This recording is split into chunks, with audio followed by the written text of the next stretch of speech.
Well. Okay, I know it's been a minute. Let me explain. All right. First off, welcome to the video. If you are watching, thank you. If you're not, go fuck yourself. Today we will be changing up the pace a little bit. I know you guys have seen my past videos. I got some Siege on there. You should go watch that.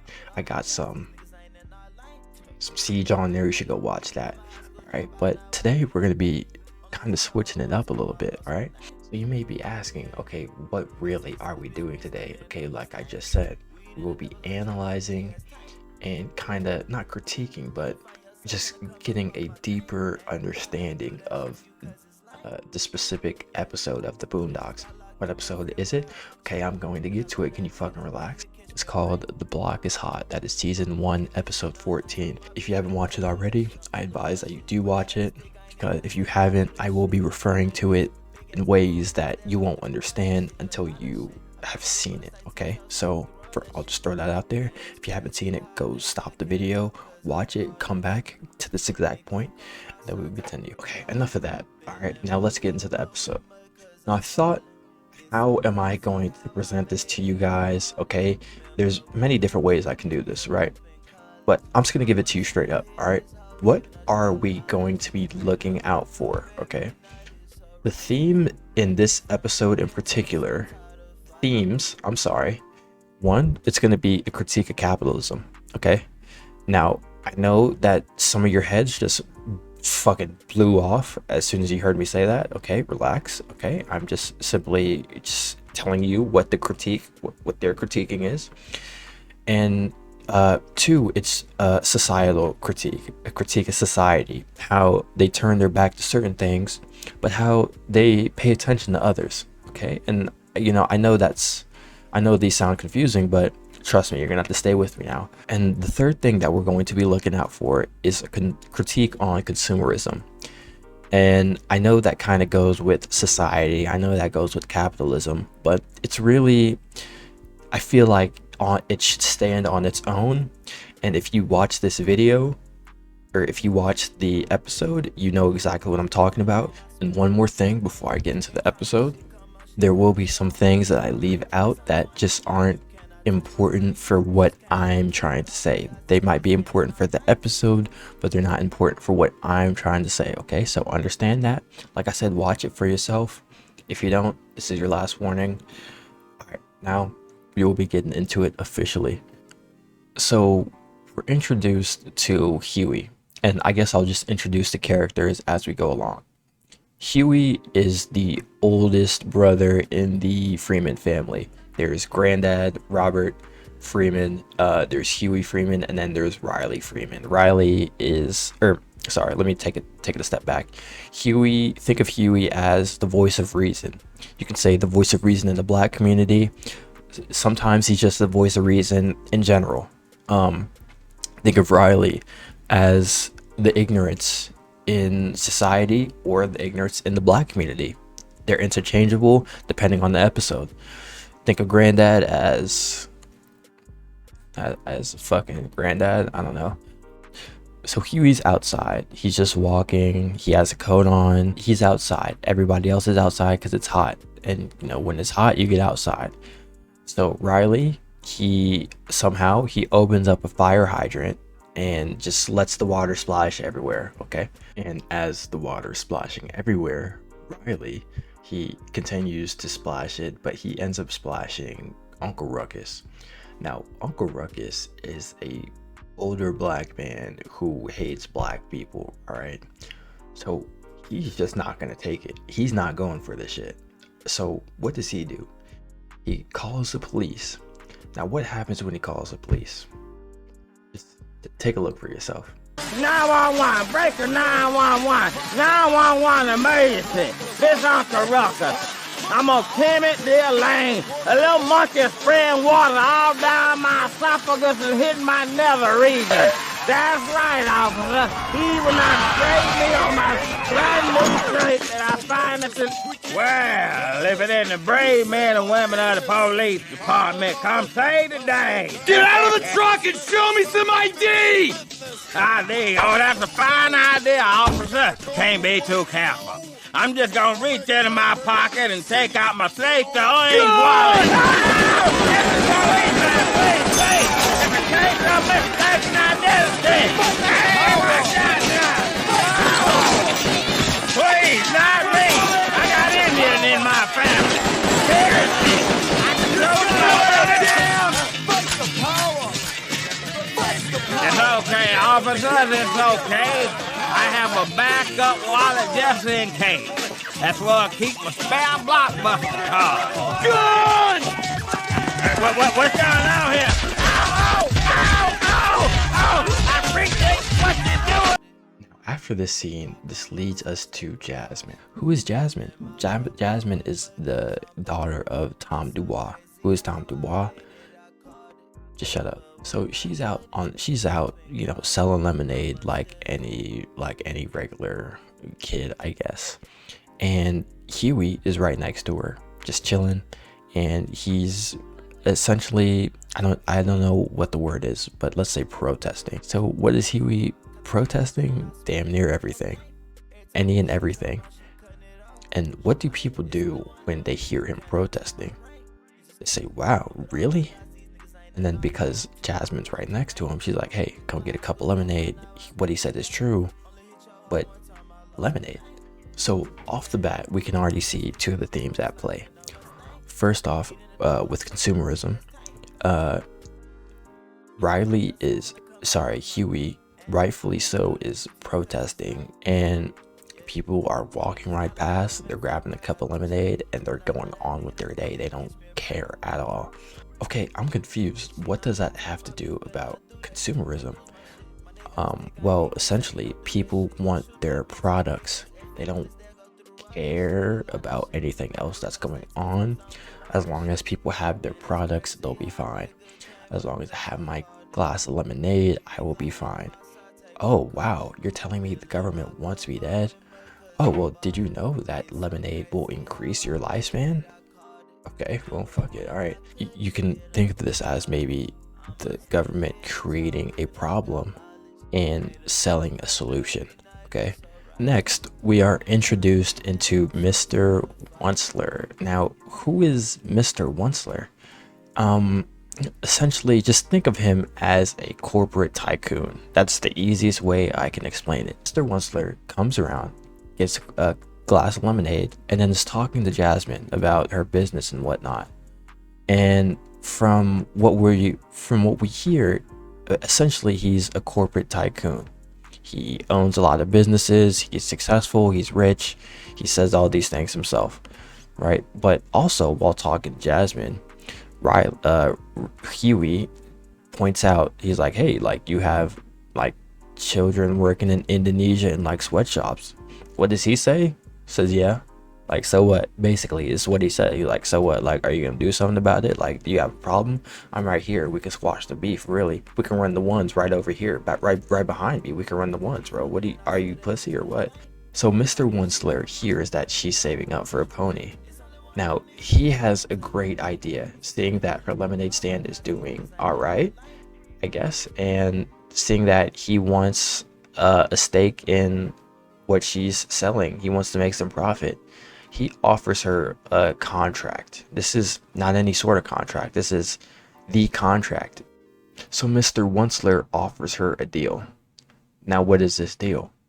Basically, she sells the lemonade stand to him, and in return, she gets a pony.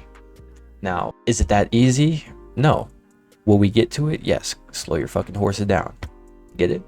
Signs a contract. Immediately after signing the contract, Mr. Onceler is thinking, how can I manipulate people to buy this lemonade?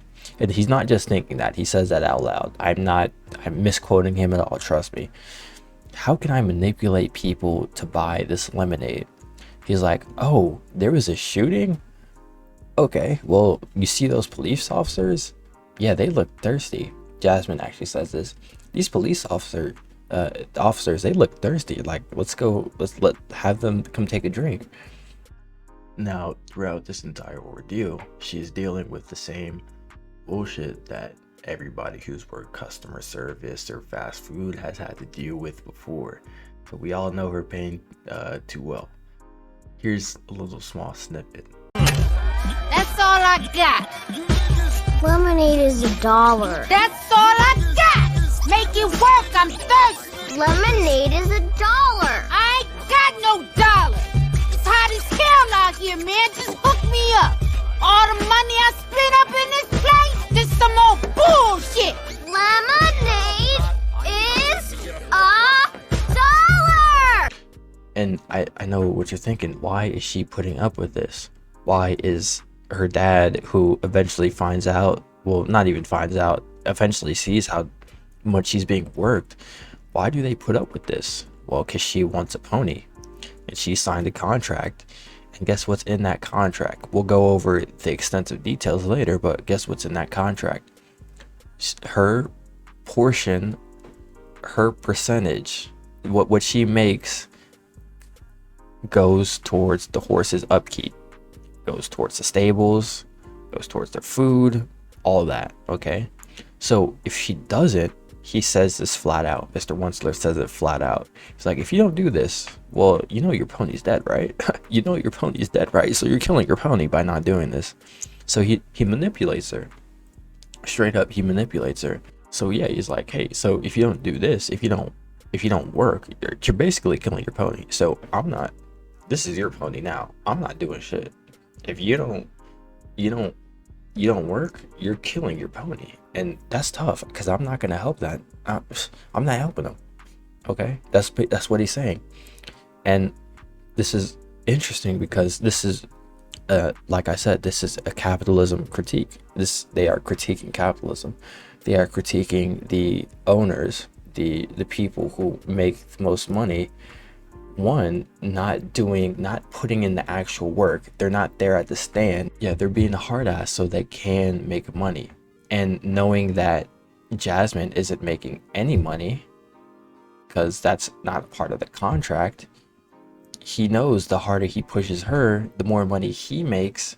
And it just doesn't, like, he never has to worry about her leaving, because she knows that she needs this money, or in this sense, she needs the pony. Now, does she actually need the pony? Okay, probably not. Okay, but this, like I said, this is a show. Okay, like, are you pulling my fucking leg here? Okay, like, relax. All right. Now, like I said, this is a capitalism critique, and you can tell by the fact that I have this pen in my hand that I mean business, and I know what I'm talking about. Okay. This, essentially, what they're trying to display is workers signing over their rights to their employers. Their employers are making this much money, and compared to them, they're making this, if this is the ceiling or the floor, making less than that, right? You have corporations, you have the heads of companies making record level profits, and the workers haven't gotten a raise since 2000 whatever, haven't gotten a minimum wage raise since whenever. And people are struggling, people are poor, and they're desperate, so they're going to do whatever it takes just so they can keep themselves afloat, just so they can give themselves what they need. In this case, she needs a pony. Does she need a pony? No. Do you need to be a bitch? No, but you are. So you know what I mean? It's just, it's sometimes people do or want stuff that they don't need. It just happens. Okay, so, and you hear this a lot when people are talking about when people critique capitalism, when people critique the fact that corporations hold so much power. You hear people say, well, if you don't like this job, if you aren't earning a good enough wage, or if you don't like how your employer is treating you, if you don't like this, then just leave. People say that with immigrants all the time, or whatever, you know what I mean? But it's not that simple. One, this job may be for providing me certain benefits that another job won't. Stability, just healthcare, just all types of shit. One, the wage may not be as good at another place as it is here, and it's not worth risking. It's not worth risking, nor is it necessarily realistic to just keep quitting a job just because you don't like it. That's not the real world. We live in real life. We don't live in fairyland. You can't just tell people, hey, if you don't like it, go quit, okay? So Huey has taken the time to research Mr. Onceler, see what he's all about. And through all this research, he eventually he emails the Human Rights Watch, and then he leads a protest out to the stand to liberate, in his own words, to liberate Jasmine. Now, what's interesting about this scene is that when they go to protest, Huey has his own idea of what he wants to happen, and the protesters behind him have their own idea of what they want to happen. Huey is taking action. When he goes to the protest, he goes there, he's saying, hey, we're here to liberate this girl. He says, guys, come on. He runs over there to start throwing hands. I don't know who he's gonna throw it to. It seems like whoever has their fist up, he's about to start jumping on them, you know what I mean? What did the protesters behind him do? They start holding hands. They start singing and dancing. They're not about it. They're not about the action. One of them even says, like, hey, we're gonna get this girl out. Just may not be in a timely manner. It may take a while. And that's infuriating to hear, because she's right there. She's right. Like, you can just do this and you can grab her, you can pull her out of this lemonade stand, problem solved. And I just think it's so fascinating, because that is really a telltale sign on society as a whole. So what happens? Mr. Onceler rides in on a horse carriage. Funny, he thinks he's hilarious. It says, excuse me, everybody, I didn't know that this had child labor, that this was being ran by child labor. Like, you know, I don't know what's going on, but I do have this cruelty-free lemonade that specifically says no child labor. And, you know, you guys can just drink that, you know, because we don't rock with, like, you're gonna buy lemonade from a child, you're using child labor. Like, that's crazy. He just capitalized on her misfortune, which he created. He created his own product after seeing everything that's going on, after seeing that they're trying to liberate this girl, that they're having problems, that they might try to, who knows, boycott, whatever. And he just offers his own solution. So he creates a problem, but he's selling a solution. Okay, now stay with me now. Now the people in line, they just want their fucking lemonade. They don't give a fuck. They're like, you know, just give me my shit. Now the people protesting, they're like, wow, cruelty free? Like that must mean that it's like actually cruelty free. Like, I believe him. Why am I believing him? I don't know, but I believe him. He's speaking to my soul. He's speaking to my person, you know? He's making me feel a certain way about this and that. And what do? They just forget why they're there in the first place. They're like, hey, pass me some of that cruelty-free stuff. I'm dead ass serious is what they do. Hey, pass me some of that cruelty-free stuff. Let me hit it. Let me hit that bit. All right. So after all that unfolds, we see Mr. Onceler approach Jasmine. Jasmine, furious. She wants her pony. That's what she did all this hard work for. No, I'm sorry, honey. That's not how that works. All right. Do you want to know how the contract worked? Huey, please take it over. Onceler's deal with Jasmine advanced her one $213 pony against a 5-point royalty, which gave her 5 cents of every cup sold. That meant Jasmine had to sell 4,260 cups of lemonade before the pony was actually hers. She in fact sold 4,376 cups.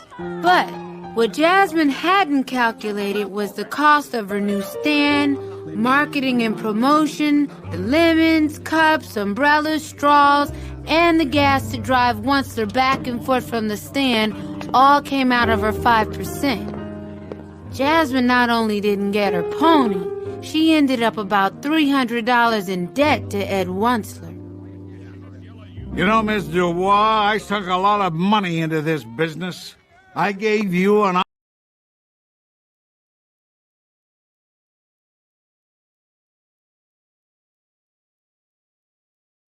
Now let's circle back. Let's go over some things. Okay. So, like I said, we start off. Uncle Ruckus gets shot at. All right. Police just don't. Sorry, he gets shot at by the police. Okay. Nobody gives a fuck at all. Matter of fact, people don't give a fuck so much that they're going to buy lemonade from this 10-year-old girl. They don't care about what just happened. They just want their lemonade. They like the day that she offers the police the lemonade is the day the shooting happened. I don't know if you saw. They looked like they were chilling. Matter of fact, they were chilling. They were big chilling, and nobody cared. Now, now I know this is satire, but like this is like kind of what happens. I don't know how many times I've seen a nigga get shot and nobody's like cared or anything. I know there's like protests every once in a while. There's like, you know, Black Lives Matter protests, whatever. But that's it.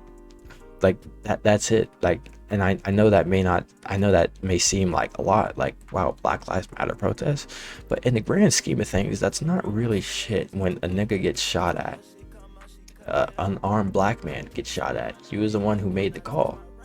This is like, this happens all the time.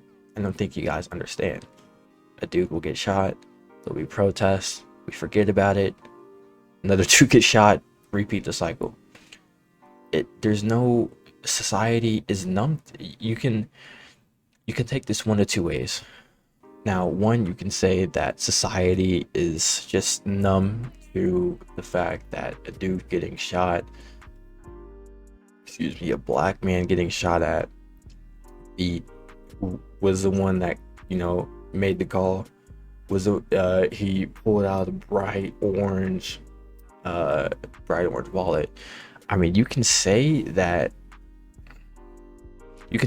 like everybody's just numb to it, you know, it's happened before, or you can view this as like people just don't care because they don't care about like black people getting shot, or they don't care, you know, they don't care unless it directly affects them. Why would the white people in Woodcrest, why would they care about a nigga getting shot when they're white? Like, I'm dead ass serious. Like, why would they care?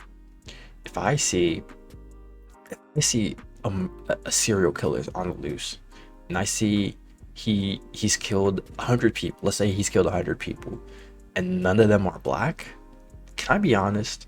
I would not be worried in the slightest. I wouldn't be worried. Now I'd be like, yo, like, that's crazy, like, can we apprehend him, like, and bring him in for, you know what I mean? But when I mean worried, like, I'm not gonna go out worrying about getting killed by that dude, because he's not after me, right? So think of it like that. And then on top of that, using that shooting, which should be a very somber time, a time for a community to come together, be like, hey guys, you know, is everybody all right? I understand what just happened was absolutely insane, you know, that doesn't usually happen, but everybody's okay. And matter of fact, Mr. Onceler uses that, he has an ad on the TV, or maybe not an ad, but he talks to, you know, the news people, and he's like, hey, like, you know, we don't have time to grieve over who shot at who 118 times, who cracked whose ribs, and I am quoting him directly. We solve things the old-fashioned way. What's the old-fashioned way? Through a cup of lemonade. Now, is he just talking out of his ass? Yes. But is this not shit that happens? Like, this shit happens. I remember we were reading something. I was reading something for one of my high school classes, and they were talking about how after Katrina, there was a shortage of generators. I don't know if it was Katrina specifically. I know it was a hurricane. Nonetheless, there was a shortage of generators. People needed generators. People needed certain items. Now, what do companies do when they see that there's a high demand of these certain items? They price gouge. They try to maximize the profit because they can get away with it. You know what I mean? They can get away with it. Hey, you need this item, I'm going to hike up the prices because you need it. And if you can't get it because you don't have enough money, I don't give a fuck. Somebody else is going to need it and they're going to have the money. And it's so bizarre to me because, I mean, I'm pretty sure it's illegal. I don't know. Don't quote me on that. But for two, like, it's during a natural disaster when you're time when you should be the most compassionate, when you should be the most giving, you're not doing any of that. You're raising prices on people who you know need help. That's absolutely, that's just, I mean, make it make sense, you know what I mean?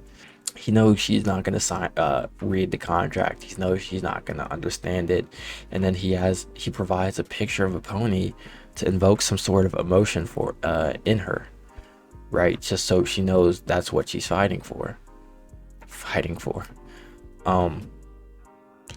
Yeah, he just completely, he knew that she wasn't gonna read, and he knew that because of that he could do whatever he want. He could make a profit. And then lastly, the protesters who, I assume, whatever social media, seeing that this little girl, she's being taken advantage of, she's being worked to death just to get pony that she's never going to see. And what do? They get there, they're right in front of Jasmine, and they're like, hey man, and